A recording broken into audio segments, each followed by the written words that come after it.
They advertise in the paper for companions and sex for trade. In the papers on Maui. It's a pedophile kingdom. Pedophiles, unite, come to Maui. You'll be safe. You can have your kingdom and your fantasy world. Epstein Island is Maui. Sound of Freedom was put in place by the agencies to make it look like nothing happens in America. It's always off soil. They claimed as publicity material that Disney dropped them and wasn't going to help them now because they were going to help the children. And then you see the #1 show promoted on Amazon, which Disney is control of. It was all a stunt. The religious side, kind of like the Mormons and religious right, got together with Disney, which they always do, and came up with a plan for Sound of Freedom to make it sound like they were in control of what was really going on and making a difference for children. They aren't. They're covering for the agencies, and more Sound of Freedoms need to be made by other studios where you talk about the trafficking in America. America's the leading trafficker in the world. Now, we draw from Africa and other places, but we are the leading trafficker, and the agencies oversee it. And so the agencies want to cleanse their part in it, and also they have control over what the people believe. They also profit off of it. They profit off of it. Amazon's touting #1 show, so they're profiting off it. They control the issue. They become the authority on it.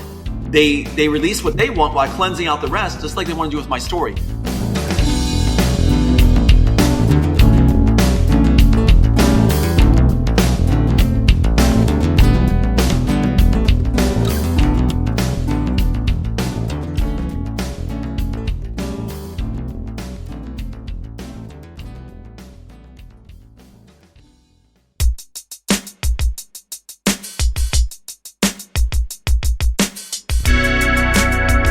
Welcome to the Days of Noah podcast, where we talk all things biblical, supernatural, and strange. Today we conclude our conversation with Tom Althouse, the creator of The Immortals, which we all know as the Matrix franchise. And Tom unpacks quite a bit of insight into how the narrative of unseemly evil things are controlled and selectively released, so that we only see part of the picture. And the powers that be can appear to be doing the right thing when it comes to child trafficking, exposing evil, when really they're only showing us a piece of the picture so that they can become the authority on the topic, and we, the unsuspecting public, feel like we understand the issue completely when we're only seeing what they want us to see. It's a form of controlled opposition and gatekeeping in that sense. Very helpful information to understand. We're appreciative of Tom coming back, as always, and thankful for getting to know him. Guys, thanks for listening today. Please like, share, and subscribe to us on your favorite podcast platform. Share a link to this episode with your family and friends to help grow the channel. And if you'd like to support us further, choose one of the support links in the show notes. And even it's something like $1 a month really goes a long way to help keep us on the air, keep the equipment up and running, and help us keep researching all of these various topics that we hope are providing value to you, the listeners. Thanks so much for being out there, guys. If you have any questions or comments for the show, feel free to send us an email at thedaysofnoahpodcast@gmail.com. And with that, let's conclude our conversation with Tom Althouse.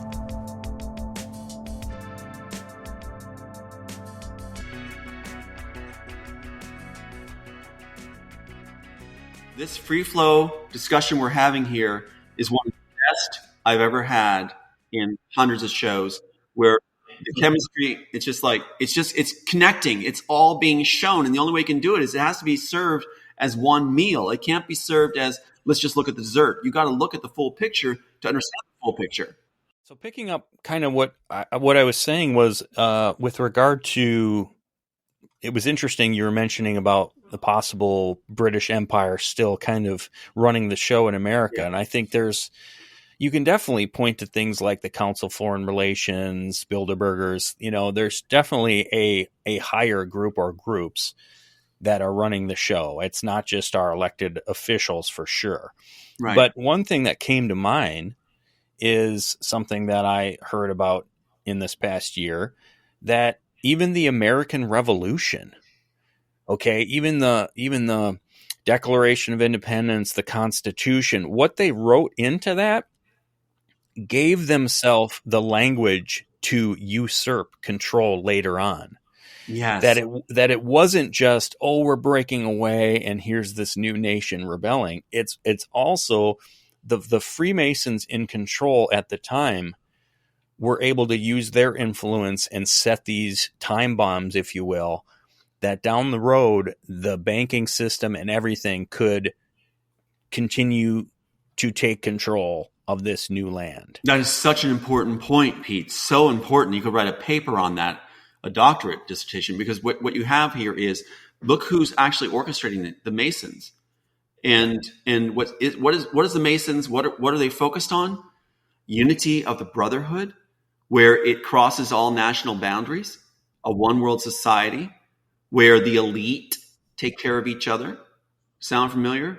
So our whole bedrock of the cabal is really the teachings of the Masons. And it's really that we protect our own. And whenever they welcome me, they say, you're part of the elite now, right? And so I was brought into the Masons by CIA operatives. Yeah. Lauren Holmberg and others, Paul, that brought me in and said, you're one of the elite now. And we're fascinated by your story. So who runs this world? Yeah. That's exactly it. And I mean, even some of our founding fathers that we look up to, I mean, Ben Franklin, gosh, he was part of whatever that satanic sex cult that he was in. I mean, gosh, history isn't what we've all been told. It's not just all, and that's even part of the deception too. Like you say, oh, well, this person was praying, or they used the word Lord, or they used God. Well, you don't know which God they're praying to. No. Unless they say Jesus Christ and things like that, which even maybe that could be skewed with a false Jesus, but you don't know that. They consider Lucifer God. They consider him the great architect of the universe, right? So, okay, that's maybe a good segue. Look at that language. Look at the language the Masons use. We don't call, when I was part of this, God. We call him the architect, the great architect. Yes. That's what we call him in the Masons. So maybe that's a good segue, Tom, into your CIA recruitment into Freemasonry. That we may have touched on briefly in previous interviews, but unpack that, how you were initiated, how far it went, all that stuff. Very good. Well, the thing too that's so cool is when we discuss these things, each time we discuss it, it's from a different perspective and different compilation of understanding, right? So what we're doing is we're holding up the lens again, and it'll give a new image. Every time we examine the material this way in layers, like we're doing, it allows a unique picture. So the repetition is not a problem because it actually allows us to, it's almost like looking at a box from a different angle. Sure. Yeah. So this is really good what we're doing. Okay. As far as the initiation and how I was brought into the Masons was on Maui again. And what happened was I was approached by an actor friend of mine who was very successful and was working in the shows with me, many of the shows. In fact, when I was recruited by Disney, I worked with him first right away. And he was a very famous actor on Maui. And what happened was many, many shows together. He told me that the Masons, these operatives, were very interested in me and they wanted me to come by. And he pitched it like this. He said, look, Tom, with your acting background and writing background, basically what you do is it's like the guys getting together, having drinks, which I'm not a drinker. You get together, have drinks, and you just you're perfect for it because we do these, or we memorize these things and just say them, and it's a lot of acting, and then basically we take care of each other and we just meet afterwards and have some drinks and share. So it's really just like it's basically performance is how it was pitched to me. Instead, I would fit in right. They always try to make it sound like you'll fit just and you're perfect for it when they pull off of the chair. When I get there, I meet a gentleman named Lauren Holmberg. And Lauren Holmberg is interesting because he's an artist. He does gates for Maui and the rich and things like this. And he's also very, very wealthy. He does exports and imports. Pay attention to that phrase. It is actually not just in the movies. Operatives do that. When they do their escapades over in different foreign soil, they also make business connections and start doing export imports. This gentleman out of Africa, literally.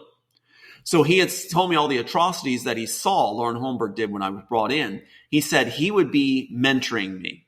They always have a mentor program, right? Okay. That's another thing with the cabal. You're mentored. You're offered the chair. You're told all these things you'll be promised. You're also warned not to make a difference. Don't try to make a difference in the world. So right there's a clue. That's right in the first sit down. They don't want you going off their path and plans and agenda. They want you to be able to let the world go. And when I say that, they mean let the innocent go. Let those that are not part of the club go. Let the other 99% go. Don't have feelings for them. And if I can interject real quick. And in the Freemasons, we are the vulgar masses. Yes. Right in their own literature. Yeah. You're unruly. They consider you predictable, unruly, that all people are selfish. They consider their organization basically a refuge, an island for the elite, for the best of humanity. Now, get the thinking here. This is a great topic you raised. So think of it their mindset, and this is what's given to me. We're the best of humanity. I was brought in because they're fascinated by my story. They think that you're one of the elite now. So what they're telling us is, when you're brought in, you're being rescued from the filth, basically, right? In their mindset, we're doing their mindset. And so basically you're being brought in for a reset of the world where the world will be the best of the best gathered together. That's the Masons' plan. The best brothers come together that have order, the level, the plumb line, everything else. Order. We're building the temple. We're building the Temple of Solomon. We're building a ordered world where we take care of our own and we cut the fat off. We're not going to, we want to get rid of the bad and bring in the good. And we're going to be a brotherhood. And the others are excluded. And that's like the Georgia Guidestones, right? Reduce the world population to 500 million. But see, that's what's so good about this, the way we're re-examining something. We're making new discoveries together. I'm making discoveries as I speak. Pieces I didn't get to put together before are now falling in place. From your questions and observations, they allow me to take another look at something and understand it finally. It's like a good screenplay will do that. Go ahead. And that's how my mind works too, is just I'll feed off of something and get ideas. So yeah, and but God pick up gives with us the right questions often too. He does give us what to ask. And this so pick up with that as far as how the Freemasons think of us, and then into kind of your story and recruitment on Maui. Okay, basically the mindset you get is when you're welcomed in, it's like you're one of the elite now is one of the phrases they use. Don't try to make a difference. Don't try to help anybody outside the club, right? You're told basically you're part of the 1%. So look at the language. 1%, elite, they use those words. Those are choice words they use for themselves. How do they describe God? Architect, the great architect. Interesting, right? Now, what does God say in the Bible if we believe the scriptures? What does he say he's to be referred to as? What does he tell us his name is? I am. Mm-hmm. Okay. Who used that name I am in his letters? Pat Robertson, also a Mason, Lion's Paw. Pat Robertson signed all his letters, I am Pat Robertson. Pat, yeah. Every letter he had, I am. Even the letter to me that was to my wife at the time, getting rid of me, is signed, I am. And I'll need to find that for you and show you when we get a chance. Yeah. But so that's what you got, is this amazing thing where they consider themselves above God. See, think of it this way: their journeys, the Masons, like some of these, the operative CIA, the religious right that are in bed together, the FBI, all that. They consider the fact that, or not the fact, they look at it as there really isn't a God. There's a power. And basically, the people of the world are naive that believe it. And that's why in the Immortals, what you have is there's a religion used to control those outside the program. They took that out.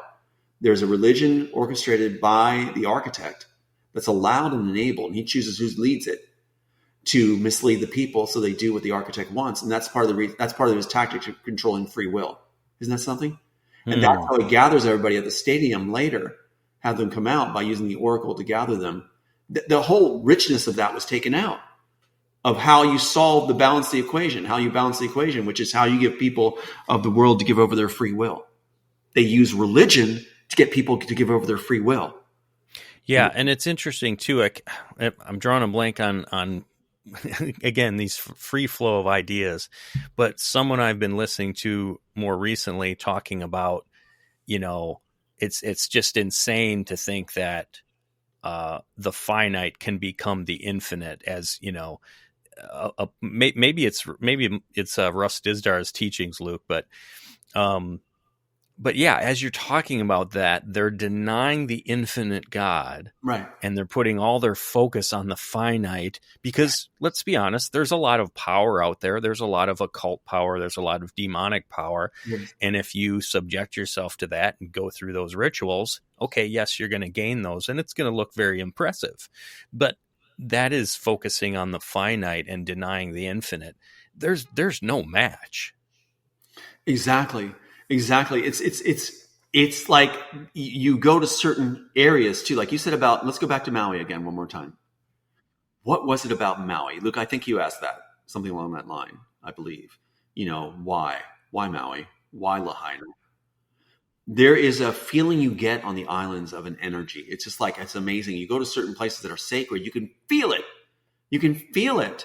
And it's like, as they do things now about prehistory and things like this about, humanity, they're making incredible inroads on discovering that during the Ice Age, there was advanced thinking, advanced architecture, advanced things like before the great cataclysm, which they now believe was a comet hit or meteor hit the Earth after the dinosaur time in the Ice Age time, 12,800 years ago or so.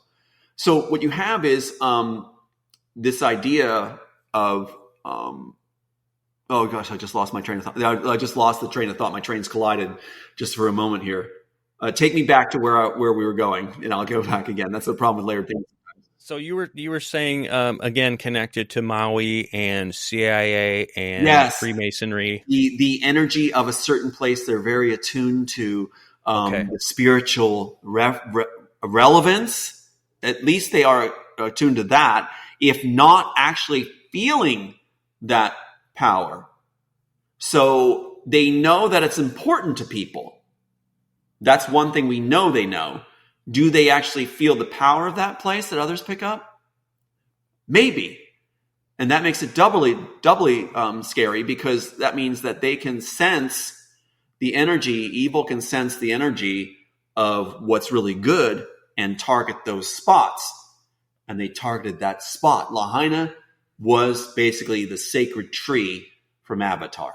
Well, that's interesting, Luke, because it's the Lucifer telescope, right, that the Vatican took over that sacred mountain, sacred to the Native Americans, because they knew that this was a very spiritual place, perhaps a portal, a gateway for another dimension. And right. They're in Arizona. In Arizona, yeah. So you just raised something so important. There's another body of another discipline that's being bought off. And it is incredible. Just like the global warming thing where they're trying to get scientists paid to do a certain thing. Yep. Go to Spielberg and Raiders of the Lost Ark. Archaeologists universally are being basically commanded, bought off, if you will, maybe not monetarily sometimes, to block any research or thought beyond what's been established simply for all this time. They're blocking research. Now, what did they say in Raiders of the Lost Ark? What did Spielberg relay to us? That Hitler was interested in the cult. We know Himmler was, right? The cult. And they had that whole thing, that whole castle set up for that, and the circle in the basement and everything. So you have this whole thing where they're focused on the cult and research and archaeology. So archaeologists quietly have been employed to block and ban understanding and research into beyond their simplistic crayon-like theories. You People came across the land bridge from Alaska, and that's where they came in a certain period in time. They had no idea. Now we're finding out they came to the East Coast, that there was people here since the Ice Age. They were here. Their literal footprints are here. Their technology, which was unbelievable, is here. The Serpent Mound in Ohio, Mine in Ohio, and how it lines up. You're barred from researching that. You're not allowed to look into the beauty of that. So that's what's going on is when they start getting archaeologists to be shutting things down and keeping a simple line, that goes along with the Masons. The idea of don't try to make a difference with the 99%. Let the 99% believe this simple language, and that allows them to feel superior over the 99%. Look what the 99% believe. That's also why they stuck all my stuff in the first graphic of the Matrix, everything like high school birthday, everything. They're putting it in plain sight along with other authors. Plain sight, their stuff as they steal their work, because they're saying to the 99%, you are idiots. You will never figure this out. You'll never know. The Wachowskis actually say in an interview, you'll never understand all the things we stuck in there. They're small minds trying to be superior over brilliant minds. Yeah. Like audience and honestly, you can thank the Rockefellers and that satanic bloodline for a lot of this, because they're the ones they did it to us with the education system, right? To just crank out worker bees that don't critical think. They did it to us in the medical and pharmaceutical, where they took control of the universities to crank out MDs, even though there's all sorts of other viable options, homeopathy and herbal remedies and so on. They took that over in the 30s, I believe. Right. And then, of course, we've discussed with Tim Benz and the Federal Reserve System, and with Dr. Laura's book as well. So enslaving us financially. I mean, boy, you just take those three things, guys: the medical, the and pharmaceutical, the banking system, and our taxation, and the third one that just escaped me. And you put all those three things together. What control they have. The education system was the third one. Education, medical, and then the financial. And they're able to do it. See what we can peer through the keyhole right into the Cabal's center, right into their center room. We can peer through the keyhole by utilizing those of us that were groomed to be in that room. Yeah. Keep in mind, there's only a few of us that said no. Many took the offers. Many took the offers and pretended to be benevolent. Many took the offers and do interviews. And they pretend to be both sides, which is the Cabal's playbook, which is 48 Ways to Power or something, where you're supposed to play both thrones, pretend you're totally devoted to each one, 100%, and then destroy the one that's losing. And you become the winner every time. It's Machiavelli on steroids. And so look at me. I was groomed by the Rockefellers. The FBI gave me the card. Religious Right incorporated me, wanted to be the face of Christian Coalition. When they dumped me, the Cabal arm of the Rockefellers picked me up at Colonial Williamsburg. And suddenly the Rockefellers are they're saying to me basically, we can't keep you. You got too much talent. They were actually saying this. You have a Broadway hit. You got the screenplay. We can't even keep you interested here probably. But they could. I was able to work there, and they gave me my choice of mansion. I could have everybody live with me. I picked any job I wanted. I could create my own ticket. I was being groomed to be a director, which is above vice presidents. That's all the Rockefellers. When the Rockefellers and the Clinton group clashed, and the Clintons wanted me out, and Robertson wanted me out, the Rockefellers took me to Disney on Maui. I went right from the Rockefellers group from Williamsburg to Disney on Maui. They transferred That started you living in Maui? That's what it was. I was invited to live there by the Disney group. Okay. See, so what happens is they pass you around like you're an asset, right? If you have the smarts that they think you have the smarts, and you created material that's successful, right? Like that pitch session with Bonaventura preceding that, then even if you're a wounded warrior, they'll take you in, supply you even with your own wife, your social structure, your jobs, and they will have control of you that way. If we make you, we can break you, is their phrase. So what they did in the end, they just stole it. They just took everything and pulled the bottom out from under me. And suddenly I was cut off. Just as in the original screenplay, Neo is cut off, and he knows he's cut off when he puts his hand on the panel and all his credit is gone. He was betrayed by the architects. So Yeah. So let's talk your recruitment there. yeah, Your CIA recruitment, how that came about, what you were told, and then how it progressed. Like how far into it were you? What degrees and all that sort of stuff. So well, hold your thought because I do want to okay. honor this one. Now, Sure, nobody that's in their fine. right mind would allow this question. If you're on an interview, you don't allow this question. You wouldn't want this question. You would hide from this question. But it's time for this question. Keep that note. Bring it to me. But I don't try to orchestrate your show. But it's Okay. time, I think. I'm feeling led. It's time to roast me. So right now, we need to go to the question. And it's interesting. You can read the people's face when you think in layers. You can see people's faces, and you can tell if something's slightly off. Like it's like you see them looking at you like this, but you can see in your mind, you see kind of like this. You can see a certain like skepticism, and skepticism can't be allowed to foster or fester. So what we need to do if we're all going to be on the same page is address any wounds, pull scabs back and say, let's clean the wound out. Okay. So is there anything that looks like it was breezed over, skipped over, or just given a swash and left in the mud to dry? So anything that comes to mind, I won't take it as an insult. I'll take it as we just didn't cover it well enough. And then keep your question. Is that okay to launch this right now?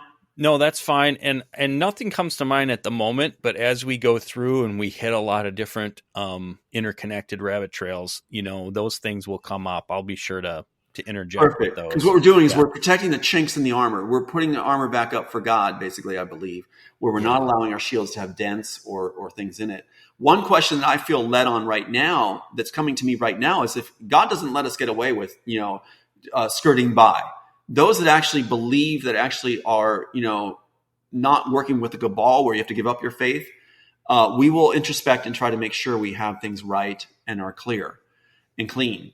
One thing I think that people might address towards me is, where am I in my faith? Where does my faith stand? Because you'll see me on different programs talking one way about something and then another way about something using different language. And it's like, where does Tom stand with his faith? Does he believe in Christ? Does he believe in God? Does he believe in, and I'm feeling called to call myself on the carpet on that very issue whenever you guys want to address it.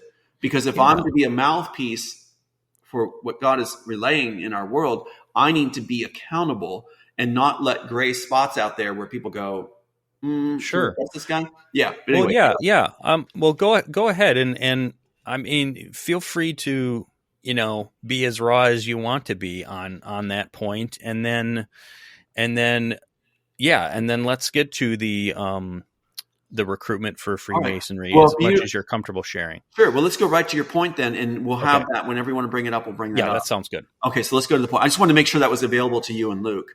Totally fine. To that, because sometimes I'll be like, okay, I have a certain question about something, and it just lingers. Yep. But if you guys are absolutely okay, then we'll go right. Yeah, jump in. Point. But I wanted to have you have that liberty to address it. All right, just so we're clear. Yep. So recruitment. How are we recruited? The process of recruitment is very interesting because, like I said, you can be passed around within the cabal. It's almost like a large corporation with different departments, where these different departments like CIA, FBI, Mafia, Hollywood industry, even the Vatican, will pass you, Bank of England, will pass you from one position to another. And you're like, how did that bridge form? How was I offered this right from that? For like Rockefeller's Disney. But that's because they all are one brandy cigar club. It is the elite club, and it's anchored in the Masons. You can see it where it's like, it's all about that brotherhood. So the cabal is a brotherhood. Think of that.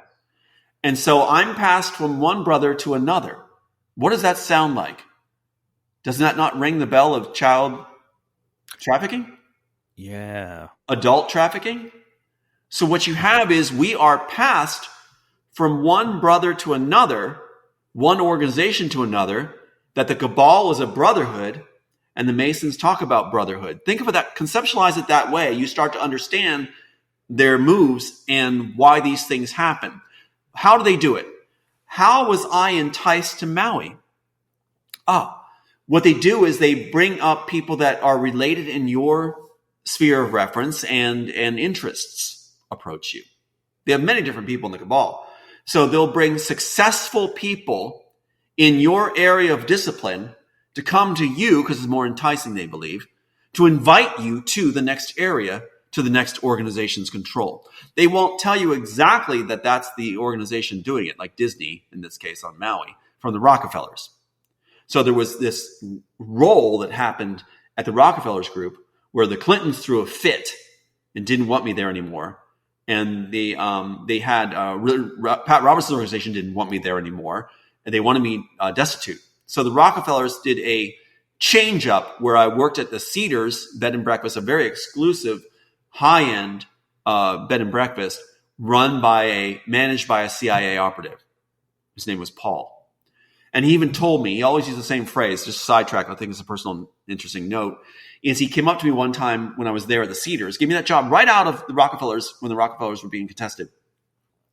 And he said, Tom, I can look at you right now and you think I'm your friend, which I am, but I can be thinking at the same time 40 ways to kill you.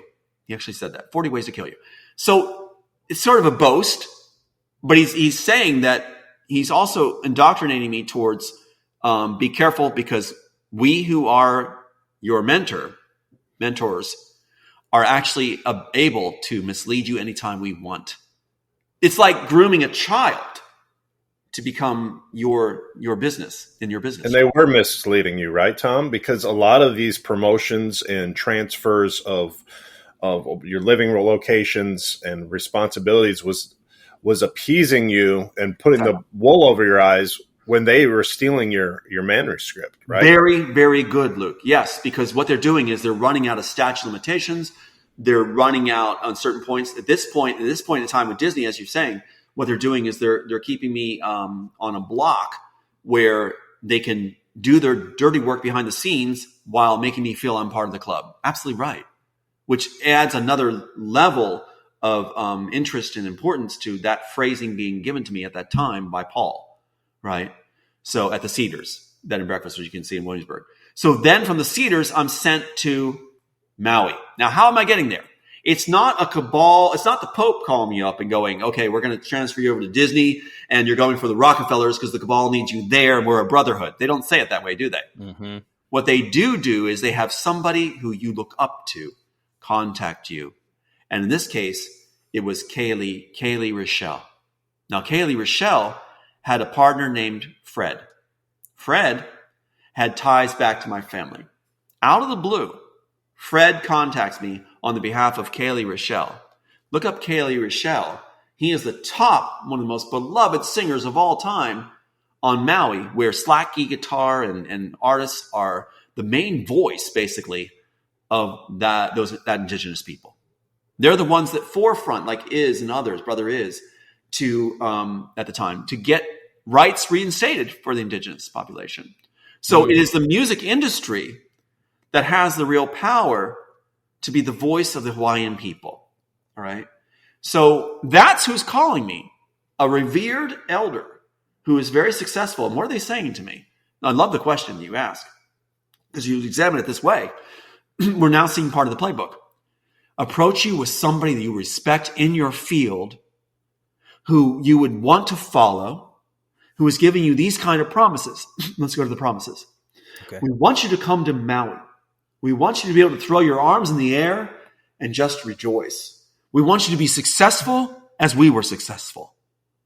What an offer. What an offer. Right? Especially when you've just been shredded with the Rockefellers saying we have to let you go. Yeah. Because these other powers that are part of the brotherhood. Again, think of it as a room of brothers. Right? That's what it's all about. So I go to Maui. Of course I take that offer. I'm destitute. Instantly, right when I get there, I'm set up at that old inn at Wailuku, and that is the most prestigious bed and breakfast, I would argue, on Maui. Okay, beautiful. I'm in the Bird of Paradise room, gorgeous facilities, all paid for by Kaylee Rochelle. And right? She is connected. Kaylee Rochelle is a man. It's a man. Oh, I'm sorry. So if you look up Kaylee Rochelle, online, you'll see his many songs, including Got it. Okay, beautiful, sorry. beautiful ballads. I lost That's that. right. I lost that. It's a different language, basically. Yep. So it's okay. It's totally forgivable. So understandable. So I get there. They rent me a Jeep for free. They pick me up at the airport. They take me right to dinner. The first thing they said to me was, lose the tie, lose the leather jacket. I had pants I bought on tour from London. I had the black leather jacket. I'm still sort of successful, right? Because of, what the Rockefellers have given me. Yeah. So made a lot of money that way. So I get there and lose the tie, lose the jacket, whole new culture. They take me out to dinner at a very exclusive restaurant. Then they take me up to the old Inawaluku. And it's a stone's throw away from the theater that suddenly wants to hire me immediately. That Disney is there with the Disney director, John Langs. Now, John Langs, right away out of the blue, John Langs is coming. It's a Disney. He's auditioning for Disney and also for the Fantastics. Great role. So here I am being cast immediately, almost like it wasn't even like a straw man thing. It was like everybody was just pushed aside. Tom is the lead in the Fantastics. Then I meet Jerry Eiting in the Fantastics, who's connected to the Masons.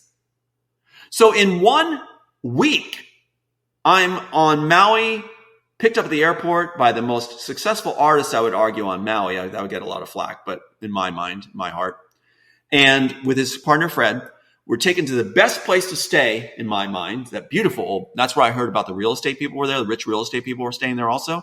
And that debate over the mountain, beautiful vista home was during breakfast at that inn.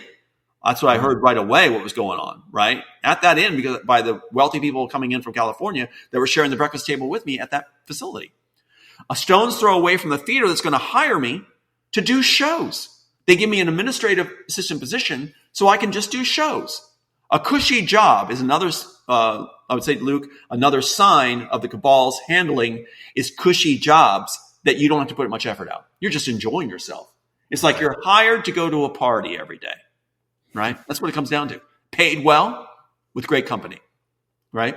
So that's another clue that people can follow when someone's being groomed or in the cabal system. It's like a river going down towards success. So then I'm given the position as Fantastics, and they're pushing a young girl my way. Here we go. All layers tie together, don't they? I mean, underage girls, right? Beautiful girls that want to be actresses. Suddenly I'm flooded, not by one, by multiple ones coming to my home, wanting to stay overnight. In Hawaii, on Maui, legal age is 16, not 18. That's something. Another reason the cabal, it fits their purpose. Maui fits their purpose, doesn't it?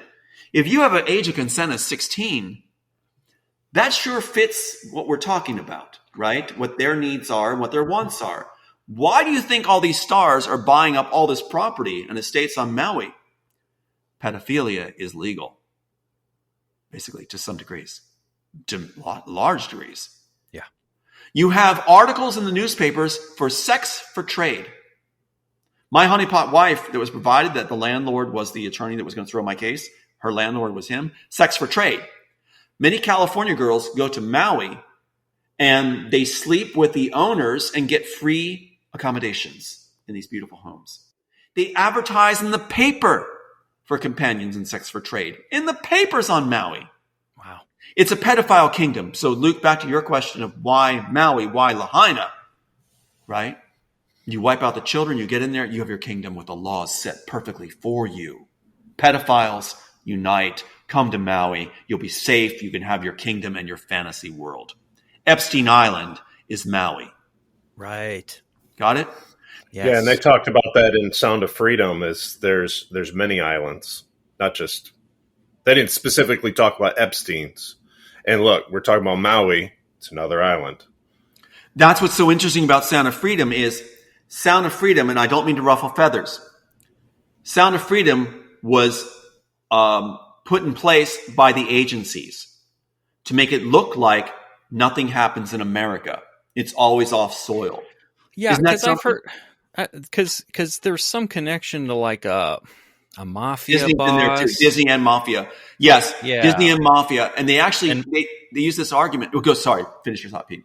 No, that I just heard that this this person's name is connected to producing it or funding Yes, deep state. And what you have is that they claimed as publicity material that Disney dropped them and wasn't going to help them now because they were going to help the children.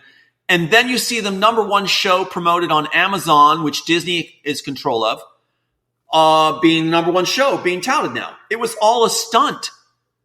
The religious side, kind of like the Mormons and religious right, got together with Disney, which they always do, and came up with a plan for Sound of Freedom to make it sound like they were in control of what was really going on and making a difference for children. They aren't. They're covering for the agencies, and more Sound of Freedoms need to be made by other studios where So you you talk feel about like- the trafficking in America. See, we've been Yes. snowed. We need to So talk you about feel the like trafficking in America. Go ahead. You feel like it's a gatekeeping. So we're gonna Exactly. reveal something. Okay, there's this problem of trafficking, and Right. and it's good. Like Luke and I agree. Like it's good to get awareness. Very important. Well, it goes back, Tom, to your point about the green zone. Yeah. So if they're talking about the issue and they're talking, I mean, it did address the United States in that film. They say a Mexican Yeah. boy comes across the border, from what I understand, in California. But it doesn't talk about that we're the leading trafficker in the world. America's the leading trafficker in the world. Now, we draw from Right. Africa and other places, but we are the leading trafficker, and the agencies oversee it. And so the agencies want to cleanse their part in it. And also, they have control over what the people believe. They also profit off of it. Amazon's touting #1 show. So they're profiting off it. The material, it's like, but they're not the ones that are suffering. They're the ones that are profiting. So I just like, they control the issue. They become the authority on it. They release what they want while cleansing out the rest, just like they want to do with My Story. Disney execs were saying they want to do My Story, but they want their part cleansed out. See? So if I do My Story through Disney, you're never going to hear about Disney's sex rings and what they were involved in. Same with Sound of Freedom. But Luke, I didn't mean to step on you. I'm just saying that it's important to be aware that what we should take from Sound of Freedom is what they should be saying in interviews is there's so much more that needs to be done. Please, everyone out there, studios, please get involved and do your own takes. Let's get this dealt with. Not we did it. We did it. It's done. Go see it. No, what the call should be, if they were legit, is let's have more and more people do your work, research. It should be a call to researching and digging deeper and finding out more and uniting and more studios producing work, not a monopoly on the topic. Yeah, because when the people who have actually, and we're not dissing Sound of Freedom or Jim Caviezel at all, okay, but the people who are really talking about the names that they don't want you to know are killed. You know, Kepi was killed. Yes. Seth Rich, who was, did I get that right? That released the Podesta emails, was killed. They don't want those names touched. Well, that's an important point, Pete, is also they killed those that could reveal the people that were in Sound of Freedom that were bought off, including the agency's connections. They don't want people saying, yeah, the agencies told us to do this. Disney wanted us to do this because they want to protect themselves from their own pedophile ring. If you're the authority on the topic, you protect yourself from your accountability. That's what's so bizarre. So they get rid of those of us that didn't agree to be silent. That's what happened to me and my son. Luke, this is exactly, we had Tom Dunn from Through the Black. Okay, we had Tom Dunn recently interviewed, and his episodes will release in a few weeks. Well, they'll be released before this one, but today is the 14th of January. Anyway, let me throw this in while you're getting your train of thought. Is the tactic is to make those that actually know from the inside that were involved in these projects that want to do good and actually do the right thing, to make us unpopular, to make us despised by using mainstream media to make us look like we're going against something good or going against God. They actually use us as if we're going against God and going against the children by speaking out about there's dirt under this, there's dirt under this mat, there's dirt under this rug, there's dirt in the Sound of Freedom. They don't want us doing, they're going to have us destroyed and ridiculed for raising up issues that need to be brought forward. We're not doing it to dish the project. We're doing it to get more done to help the kids. Yes. Okay. It came back to me. So as I was preparing to interview Tom, he and Vicky Joy Anderson do a show called Through the Black.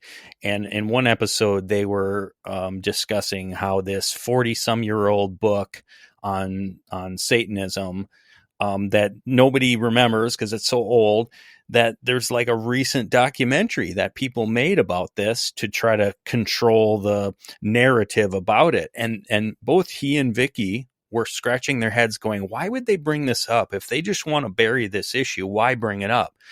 And I offered a possible answer as we were interviewing him. I said, Tom, what if they want to get out front of the issue so that when anyone ever brings it up, they go, oh, I already know about that. It's just this. Yes, and yes. Yeah. So they become, and what's interesting is if you go behind the scenes, if you're having dinner with these guys, they'll admit to you, if you're part of their club, yeah, we did this because, we're going to get laid. We did this, we get the money. We did this. They will tell you what the real personal experiences are. And you'll see a definite lacking of God, faith, and agenda for the kids. You'll see profit off of. They'll tout about what they got off it, what people believe, how the public was fooled. That's what you hear. And I hear this all the time behind the scenes when they're grooming me, when they're trying to get me in. They tell me this stuff. So they're mocking and thumbing their nose at the public while presenting an image. And the media is very good at crafting an image. The more you're groomed by the media, the more makeup you got on, the better the lighting, the more probably you're on the inside. You are a green light for their agenda. You're green lighted for them, and you're rewarded well to be that thing where you'll say things like Snowden. You'll say there's tapping wires. They're doing this, but you'll never get to the real level out of that green area. Right. You'll always be in the green area. It's gate kept. Narrative. Go ahead. Yeah, gate kept. All right. So let's go a little past when we said we were going to end just because of some interruptions and different things with tech that we had. So with maybe half hour left or something here. So you were recruited, and how do you know it was CIA involved? Yep. Because here's what happens. After Kaylee Rochelle brings me on, and keep in mind, a lot of these people that are involved in the roping, the string process, the string theory process, whatever, where it's like they have a certain people tapped to bring you on, and they treat you like royalty. Then you're given the Disney job at the theater, where I'm given a position and doing shows all the time and popular through their media. In the media, all over the place. Tom Althouse, big hit, #1 guy, voted one of the top people making a difference on Maui. Look at this right here. This right here is what happens in 2011.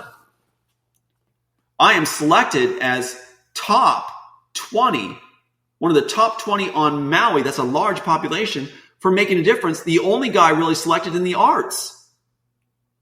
Right? So what's going on is they give you, when the media gives you that kind of thing, front cover page, they are grooming you. But as Luke said very astutely, that is also sometimes grooming to fall. We make you, we break you. So there's a timetable, and they did exactly that. Exactly that. So you have this, Kaylee Rochelle brings me on with Fred, and top guy. How can you say no? I'll make you an offer you can't refuse, right? So I'm on there. Then I get the shows through Disney. Then I get the touring going on. So I'm just like totally. Then my play is being going to be made into a Broadway hit. The Disney director, Terry Ballard, wants to contract me for 3 years straight exclusively. He puts me into the New York Journal as the up-and-coming playwright in Broadway. At the same time, how did that happen? My godfather of my son, Tony Lavoie of Pete and Lavoie Properties, Peak and Lavoie on Maui, takes me in and has me house sit for him, parties, becomes my son's godfather. He's mafia. Tony Lavoie has a bodyguard who's like 6'1,000", and he's like super big. They call him Tiny. It's like a B movie. They're actually doing that. That's one of the ways too, Luke, Pete, you can tell it's the cabal, is they do it like they're in a movie. They say they put me in my own movie. So watch for this. Like, I feel like I'm in a movie. If you feel that way and there's people interacting with you didn't know well, it's probably the cabal because they have this fantasy about that. So Tony Lavoie takes me under his wing. He says, we're going to get you a roof. I end up with a house and condo on Maui, thanks to my godfather, who is a godfather. Yeah. So isn't it crazy? And so it's just like it just keeps coming. And then he cuts me off when the honeypot wife cuts me off, whose landlord was the attorney who was brought in to throw the case. It's all connected, right? Now, Tony Lavoie brings in a reading of my play right away. $5,000+ are donated to put this up for Broadway. What's going on? Wow. At Tony Lavoie's estate. And he brings in this lady with her assistant who's right from New York. Staying with the attorney who's going to throw my case in the future, who's also the honeypot wife's landlord, who's going to be in my future, who's now in my future at this point of the reading. So you've got this easy traced conduit of lineup. Let's see the smile, Luke. It's great. So what happens is, you know what the smile is, because you're tied to the Matrix, and then behind you is the cat. Oh my! The deja vu. Where is she? Went into the kitchen there. Okay, all right, so you got it. So that's great. I'm glad you shared that. Okay, all right. But do you follow what's going on here? Look at the intricate planning they do, and then your wife is brought in the picture, whose landlord is the attorney who's going to throw the case, who's also hosting the woman from New York, the Broadway director who did Lion King and Beauty and the Beast from Disney. So Disney has complete control of your life and all components, your friends, your connections, your godfather, your person you're contracted with, Terry Blenner, who says there's plenty of other stories in you besides the immortals. So who's the CIA connection and all Here you that? go. So Okay. Tony Lavoie, thanks to you. Tony Lavoie passed me on to, Disney Connection brings Jerry Iding in, who's with the Masons, and he invites me then to the Masons. So I'm successful. I am ultra successful. And I meet Lauren Holmberg then. It's a handoff to Lauren Holmberg. And Lauren Holmberg has me meet Paul. They're both operatives. While I'm lifeguarding on a side job at the YMCA, which is part of Homeland Security, Red Cross is with Homeland Security. Red Cross is the ones that brought the Nazis gave them new paperwork at the end of World War II. And allowed them, like you said, Operation Paperclip. This is crazy. So I'm hired by the Red Cross with Disney. Look at the cabal. Look at this. So Red Cross, Disney, Mafia, you name it, and religious right. So here I am there, and they provide the honeypot wife. She pretends to be a nun and beautiful and all this stuff. And I get with the CIA by going into the Masons. Now, Lauren Holmberg gives me all sorts of gifts. Suddenly, my birthday party for my son has CIA operatives showing up, giving gifts. It's like Godfather, yeah. So then there's all these promises that your story is so fascinating. He says, we're fascinated by your story. So after I get into the Masons, they're going to hop me in chairs and make me a Grand Master within a couple years.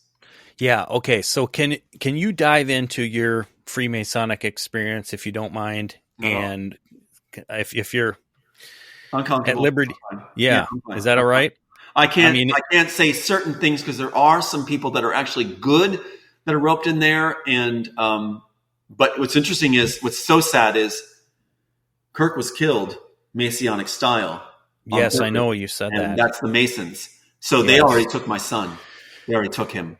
So what level were you gone through, and what frame of time? I was basically 4 chairs away from Grandmaster, and there's like 12 chairs, something like 12 chairs. So in 2 years, I was upped to a high position. Yeah. And they were telling me, as long as the case was going on, that was when the Matrix case was embroiled and being handled by their attorneys, both sides. And so that, again, back to what Luke said was so astute, is that, they were handling me during that period until the case was thrown. As soon as the case was thrown, I was blackballed right out without being told. Just blackballed. And then so it wasn't that you left or escaped. I was out. Lost out as a traitor.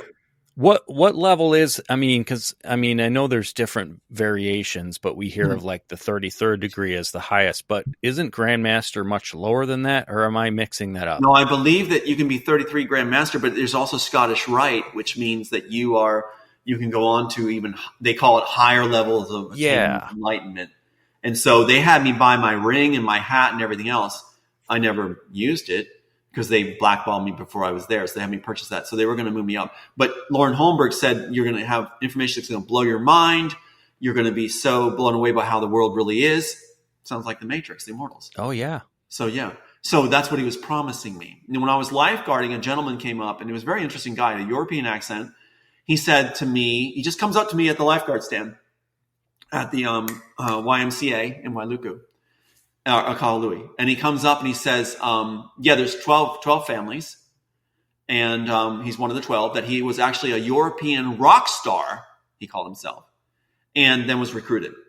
So right before all this fell apart, when they thought that I would be successful in the case, even though they supplied their own attorneys, the evidence was so overwhelming, like you're seeing on the Matrix story, Mortals. At the same time, Sophia Stewart's trying to handle me, that these operatives were talking as if I succeeded, they had a chair waiting for me, a great life waiting for me. And actually a woman to replace my wife, the honeypot wife. They were going to get rid of the honeypot wife, and she was crying, saying that she's going to be replaced because she was going to lose her whatever. If you succeeded in court? They would give me a starlet. And they actually told me, get this, you ready for who this was going to be? The star in the Hunger Games. I know it sounds crazy, but the woman in the Hunger Games, because this actually has Hunger Games. This has a stadium where the people outside the program are fighting for their lives, where they're promised a place in the program if they succeed in the stadiums in the gladiatorial games. They're crazy. Wow. Yeah. So they decided, I don't know if it was part of a joke or what, but the female star, who's very young, was supposed to be then, because in Hollywood they play you like an organ where relationships are broken and reinstated by their instruction. So it's not a matter, like the tabloids are showing these people breaking up and fighting, but actually it's orchestrated and pressure is applied to break and remend certain connections. And it's all about image, power, and how audiences see you and how you match up. So they put relationships like casting a show. So who looks good with you, who will make you look better. And apparently they thought the girl from Hunger Games would do that. Wow. Okay. So with the time we have left, Tommy, because you hit on it a little bit about, where you're at in your spiritual journey with God. Right. Is there anything you want to share on that and kind of how you came to, because I know we've talked about it and you were very emotional and raw about experiences of what God has shown you, but right. Maybe we could finish with that, just kind of how your relationship with him has progressed and what do you think is next for you and him as you go through this life? We'll go back to, let's bedrock it with this, where this comes from again, just nutshell, review. Your script. That I felt that I could ask God as his child on behalf of us all, could we prove ourselves to you, Father, as your child? And that was that's where this comes from. And so all this is coming true, all these 190 plus is coming true, including the fake Oval Office, everything else, partly because they're like Lauren Holmberg said, fans of the work and fans of what we, so they're imitating art in real life and saying they put me on a story. Part of it is that. Another part is God actually gave us all of this I believe, in answer to that request as a child of God. Can we prove ourselves to you? Do we have to go on a timeline just straight to Revelations where we just, are failed, sinful people? Or can we prove to our Father that a child please our Father? Can a child please his Father? And could that count for all of us? And it made me think of Sodom and Gomorrah. And if we found two, then it would be so. And I was told that if there was two, we could do this. If it was just me, it couldn't, because people put people on pedestals. And with all this work and everything, when I get name credit for this back, there'll be people in the population that'll put me on a pedestal. And I was warned that would be very, very bad. There are not to be kings, just God, And so, but people prefer tangible things, people they can see and attribute to people. And that's part of the whole cabal process. So I know I'm talking really gray right now. No, that's fine. I'm trying to capsulize it. So in that process of asking him, can we please you? Can we have a chance to do the Job story basically and come through? I felt lifted. I felt like the circle of elders looking, and I'd be honored in the heavens, not on the earth, all that stuff. It would be a terrible cup that would be given to me, not taken away. That I didn't even know what it was that I was volunteering for. He said, I looked for someone, found no one. I felt that idea in my head. I said, I'll do it audibly. So there you go. Now, in the course of all this, the idea came, man tries to outwit God, God outwits man. In the end, it's the Christ that it appears and the identical figures. And Neo's watching that architect looking like Christ, facing off the real one showing up. And they even kept the scene where they shoot the bullet and the hands bleed. Neo's hands are bleeding and he looks up. That's in that original work right there. So the scene with the crater and then the fiery crater comes out. The Wachowski said they want to keep the exact same ending. Okay, here's the deal. So in this was a knowledge that we don't understand the face of God. We don't understand what's the complexities that's involved in our faith. When we go to church and sing the hymns and recite these things in different, even just the different sects of Western Judeo-Christianity, we do not have a real finger on the pulse of what really is. There's so many variations, right? And that caused a division and all this stuff. So I wasn't given the answers, but I was given this idea that we do not know yet. Let no one say they know what's right. We don't know yet. In fact, God allowed that meeting in 400 some AD, that meeting that was political where they Council on Nicaea. Yeah, strip things out, add things. That was a state meeting. That was a meeting, from understanding what I'm given, is that was something where they got to have their hands in the pie and almost like real estate tycoons deciding which piece they want and what piece they don't and shredding it. And then we're told we have to accept that as exactly God's word. So that's where I'm in really rocky territory with the world. I'll be honored in the heavens, not the earth, is because I'm saying we need to look at that. We need to look at the possibility that we've been fed, misconstrued, and then ordered to believe exactly what this says when the man edited it. It doesn't, and then we can say they were inspired, but these guys were state people coming. So there's a whole area right there. What I'm opening upon, guys, is we don't know all the answers. We have to be open to God to show us. That raises a whole can of worms, because then we go like, well, who has the authority to decide that? Well, and I think that there's a preservation of his word in the original text, correct? Yes. And we're finding out that actually they're doing the church, again, like the archaeologists, are blocking a lot of the studies now. You can't access a lot of the original texts, like Dead Sea Scrolls, things like this. And from what I understand, the Dead Sea Scrolls are actually pretty accurate, because that's right at that time, right around that time, where there's two different groups. The Jewish group under, was it James? And then you got Paul. And it's like we're descended from the Paul sect, basically. But the James group was trying to preserve the Judeo group view of Christ and how he was restoring the Judeo faith to what it was supposed to be, right?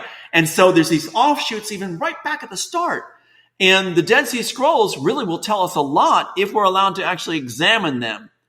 But they're full of holes and pieces, but we have to embrace that, just like free thinking, not free thinking with the scriptures, but allow us to consider the holes as God intends us for him to fill it in. Now, who's the authority? It comes down to each of us having to decide in our hearts, right, what's right, and we have to decide how deep we go. I went deep because I decided I wanted to please God. I wanted to please my Father. And I asked that of him, and he answered. So, but I'm warned I'm not to be the guy that tells others what to believe. I am not. Other that makes me a king. That makes me against God. He warned me I'd be against him if I was selected and popularized as and that's the recruitment, the kingmakers, you know? Exactly. That's such a good point. They recruiting me to be a leader and a king, the face of the Christian coalition. My replacement, Ralph Reed, was listed in Newsweek as the hand of God, the right hand of God. They were grooming me to be the right hand of God. That's blasphemy. I would never be the right hand of God. In fact, God warned that unless I'm with a group, a remnant that believes and clearly humble, devoted, not tainting, not altering anything he gives, that goes right back to that 400 AD meeting. He's saying you do not alter, edit, change anything that he gives through us. Not their work, his word. And so I hope that picture is coming clear, is that this was not edited, altered, or changed. It was basically one draft. And I was writing as he gave it, and the different scenes would come, starting with interrogation scene. And so it just flowed and flowed. Now it's all coming true. Because I was tested beforehand to Follow as he gave and not embellish or alter or anything. Sound familiar? But here's the key. Here's the trick. In our society, and I'm going to venture this for you guys, whatever came out of that meeting in 488, that was edited, altered, and changed. We're supposed to allow the God to flow through us, and he did for my work that is obedient, untainted, unchanged from his flow. So we're basically scribes, right? Dedicated, obedient scribes. Now I'll stop there.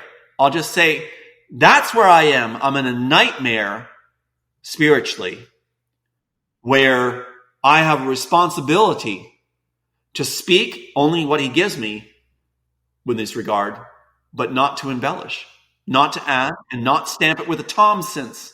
That's so tough, Tom, because I mean, the scripture warns us too, right? Let not many of you become teachers, because you will be held to a higher standard. Exactly. And that's where the remnant comes in, Pete. And I believe your guys are remnant. Is the call of the Matrix, what they stole and altered, right? They altered it and made it all about selfish and power and individual. Neo's a jerk in the altered one. In this one, he's a real person who has wants and desires and trying to do right and going through what we're talking about. It's modeled after myself and others like me. But the call was to gather a remnant through this work, a remnant that would become a think tank to right the wrongs and bring us back to God and also solve world problems. Isn't that something? So a remnant is gathering now. Now's the time this can be held up. Now it's happening after all these decades, Pete. It's happening and everything's coming true. So he's showing by coming true. So that's why you guys are very important to me. Your audience is important to me because if I do it alone, I am an antichrist. I am against God. If I do it with the remnant and am faithful and I do my part, not embellished, not egotistically, but simply to do it for the good of the world, then I am spot on with God. Go back to what Lauren Holmberg said on Maui. What did he say when he said, we're offering you the elite status, we're offering you that chair? He said, what? Don't try to make a difference, right? Yeah.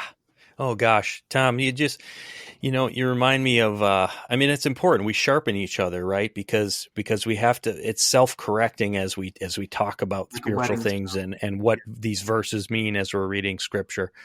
But I think back to a song in my days of being in a secular rock band with my friend as the only Christian, but we covered a song from the Smashing Pumpkins, and I still love Smashing Pumpkins music. Okay.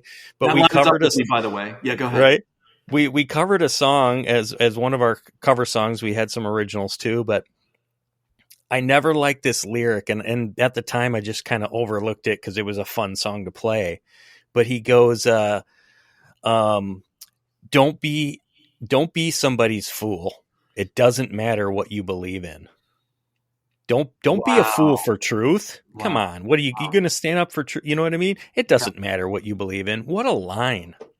There's another line too, Pete. Another line. I'm glad you said this.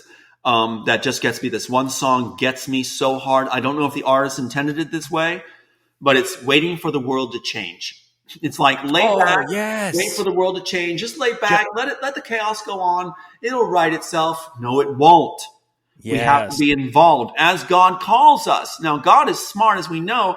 He calls us to be different components in the solution and the puzzle coming together. We're each a puzzle piece. And so we have our different talents and abilities, and we're called to apply our piece. And if I'm the piece of the shoulder of the hill, I'm not supposed to be the authority on the river. Right. You know, and then people try to be the authority on the river and then get sound bites and things. It's like, no, I'm to address what I'm given in my walk that I'm supposed to walk, my cup that was given to me. I'm not supposed to be the authority of what you guys are the authorities on. Right. You know? Yeah, it's a diverse body. And Luke, we interviewed Doc Rodich, and listening to him, I listened to Rod Smith on Millennial Mustard Seed do a part 4 with Dr. Rodich. So he's had him on at least 4 times now. But he's talking about staying in our lane, basically in the way that God created us. Yes, there are some universal calls about the Great Commission, about sanctification, getting sin out of our lives, obedience, all these things. Those are universal for any believer. But then there's how he uniquely fitted us and wrote our scroll that we're supposed to live out. Right. And when we get in our lane and we connect with how God set up our life to be, he says that's when things just move like crazy fast, because we're in alignment with that will. And I think that's kind of what you're saying as far as that goes. Is. So, this is my scroll right here. And I followed. Right, I would say exactly. I followed it faithfully. I did my job. I followed it faithfully, guys. And one of the big things he has is humility. Compassion and humility are key. If you're on that straight line, that path, that scroll, compassion and humility will be part of your core. It'll be part of your nature. You will learn that discipline. Compassion is a discipline. And he taught me that. He sent me through this thing where he showed me that I thought I had all this compassion, but it wasn't matured. And so he taught me how to actually embrace and feel compassion, where now all these different people say to me, you care too much, Tom. There's no way you can care too much. There's no way on the face of the earth. If you care too much, I would say that's being close to God. It's good to care too much. But our psych people will say, that's bad. What's wrong with it? What's wrong with it? Yeah. Wow.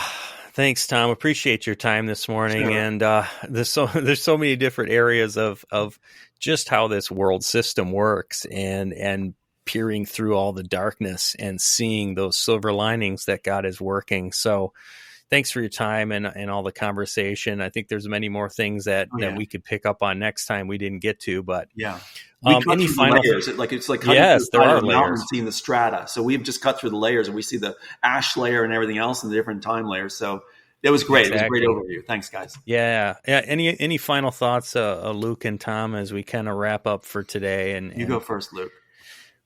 Honestly, I think we hit a lot. I'm just thankful that you were available again, and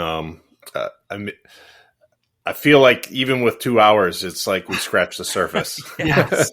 It's like, well, Pete, your overview in the beginning is like, well, we didn't get to this, but we'll see you again, and thank you so much. And it definitely opened our eyes, with Maui and some of these other connections. So thank you for expounding on those. My pleasure. And I'm saying, I love the way God works, because I think he's made us to be dynamic beings that think in layers, that we can receive him. He wants us to feel the full vibration of him, the full feeling of him, the full spectrum of who he is. And we're being taught like children to be that, to grow up, to be that vessel that can do that. And so I believe that's the journey we have. And he's teaching us this and showing us this. And I love that he works through art, music and art and this kind of stuff, and speech and thinking and creative thinking. Neuralink is not the answer. It is not the answer. It was simply a vehicle used in this screenplay that they saw a way to control the population, where it's used to control the population in the screenplay. But God allowed that to be done because God is the one that has control of that, not them. They're the secondaries coming in and claiming it. We'll get our claim back. But thanks for allowing us to scratch the surface today together, and appreciate you guys so much. And, absolutely. So what's the latest in your battle post court case and your documentary and all that sort of stuff? If you want to, we are making them dance, guys. We are making them dance. Every time I mention Kate Shilton on the air, there's a reaction. She resigned just recently because of the Sophia Stewart letter being shown, where she had orchestrated a letter with Sophia Stewart we talked about, where she was saying about, we're not going to pay you now. We don't need you now. The $5 to $7 million for handling Tom. Basically, that letter made her resign immediately when it was revealed. As soon as it was talked about, she resigned. Then I taunted on air talking about how she resigned. So she reinstated herself, came out of retirement again after that interview. They're dancing like crazy. So they're the puppets on the string. And we're the ones that God has us calling the shots. So God will lead us what to say. We'll address certain individuals, and we see them in the news the next day dancing and running for the hills. So really happy to hear that. Total panic. So we're educating the public right now. We're doing that aspect. The court of public opinion, then we'll nail them when we got them beat by their own art of war. Yes. We're really happy that, you've established yourself there in Texas. Thank you. I love Texas. I'm in Louisiana, and God is blessing you and your family. Yes. And you deserve it. I came across this, not to open up another can of worms, That's but right. Sophia Stewart on TikTok went viral literally like almost 3 million views. Mainstream media. Yep. And it says the woman who wrote The Matrix and the Terminator. She talking about the connection between the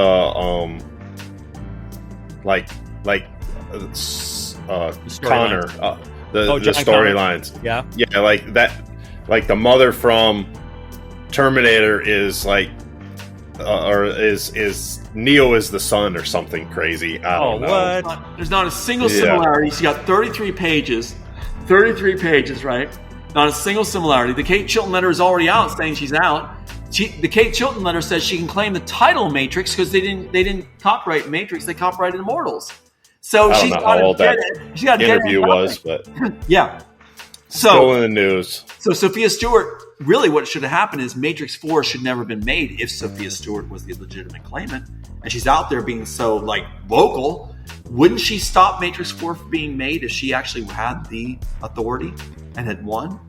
Why would Matrix 4 go on without her? So she was showed that she was neutered, that she didn't have the power.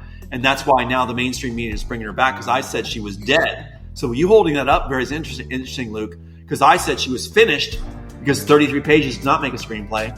And she has no copyright on Immortals.